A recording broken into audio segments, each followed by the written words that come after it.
Economics students. Now let's change our thinking and look at the other side of the market.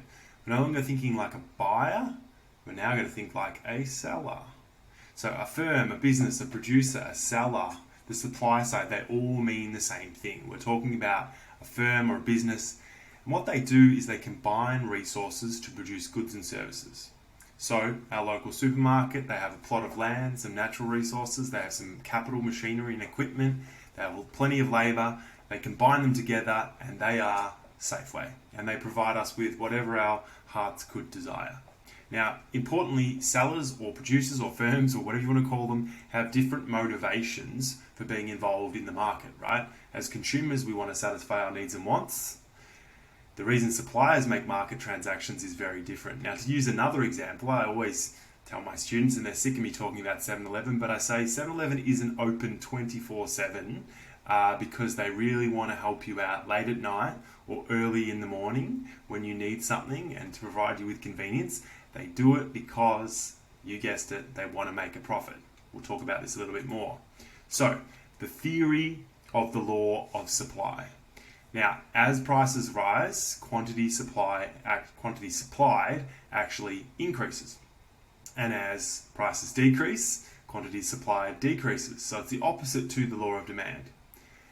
So what we say is that they have a positive relationship because they move together. One goes up, the other goes up. One goes down, the other goes down. Or, if you want to think of it this way, we say that we have an upward sloping supply curve. So from left to right, let's see if I can look at it now quickly. If I go forward, we have an upward sloping supply curve from left to right.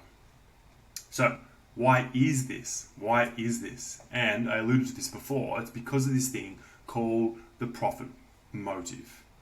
Now what that means is that firms will produce in the markets where they can make the highest profits, and they'll produce in markets where they can avoid losses.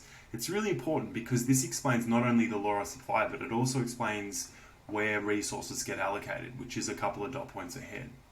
Now what we have to assume here is that costs remain constant. So if the price of bananas at Safeway increases and they don't have to pay their staff anymore, and the cost of getting the bananas doesn't increase, and they don't have to pay any more costs, well, they'll want to sell more bananas. That's all we're saying. Let's take the Harry Styles example, the one that we're going to do in class.